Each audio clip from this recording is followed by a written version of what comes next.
ಒಬ್ಬ ದುರ್ಬಲ ಯುವಕ ತನ್ನ ಧೈರ್ಯ ಮತ್ತು ದೇಶಪ್ರೇಮದಿಂದ ಜಗತ್ತಿನ ಶ್ರೇಷ್ಠ ಸೂಪರ್ ಹೀರೋಗಳಲ್ಲಿ ಒಬ್ಬನಾದ. ಅವನೇ ಕ್ಯಾಪ್ಟನ್ ಅಮೆರಿಕಾ.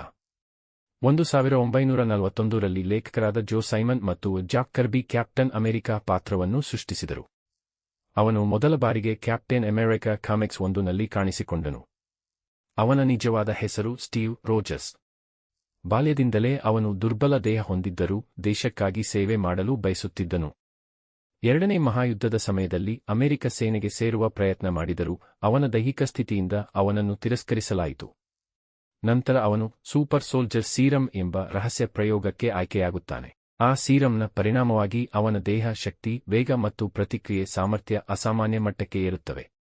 ಅಲ್ಲಿಂದಲೇ ಸ್ಟೀವ್ ರೋಜರ್ಸ್ ಕ್ಯಾಪ್ಟನ್ ಅಮೆರಿಕಾ ಆಗಿ ರೂಪುಗೊಳ್ಳುತ್ತಾನೆ.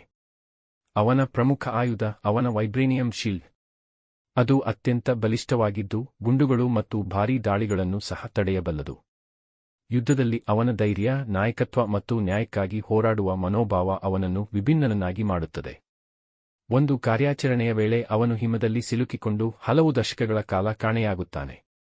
ನಂತರ ಅವನನ್ನು ರಕ್ಷಿಸಲಾಗುತ್ತದೆ ಮತ್ತು ಆಧುನಿಕ ಕಾಲದಲ್ಲಿ ಅವನು ಅವೆಂಜರ್ಸ್ ತಂಡದ ಪ್ರಮುಖ ನಾಯಕನಾಗುತ್ತಾನೆ. Iron man, Thor, Hulk, black widow ಮತ್ತು ಇತರ ಹೀರೋಗಳೊಂದಿಗೆ ಸೇರಿ ಲೋಕವನ್ನು ಅನೇಕ ಅಪಾಯಗಳಿಂದ ರಕ್ಷಿಸುತ್ತಾನೆ. ವಿಶೇಷವಾಗಿ ಥಾನೋಸ್ ವಿರುದ್ಧದ ಯುದ್ಧದಲ್ಲಿ ಅವನ ನಾಯಕತ್ವ ಮತ್ತು ಧೈರ್ಯ ಎಲ್ಲರ ಮೆಚ್ಚುಗೆಗೆ ಪಾತ್ರವಾಗುತ್ತದೆ.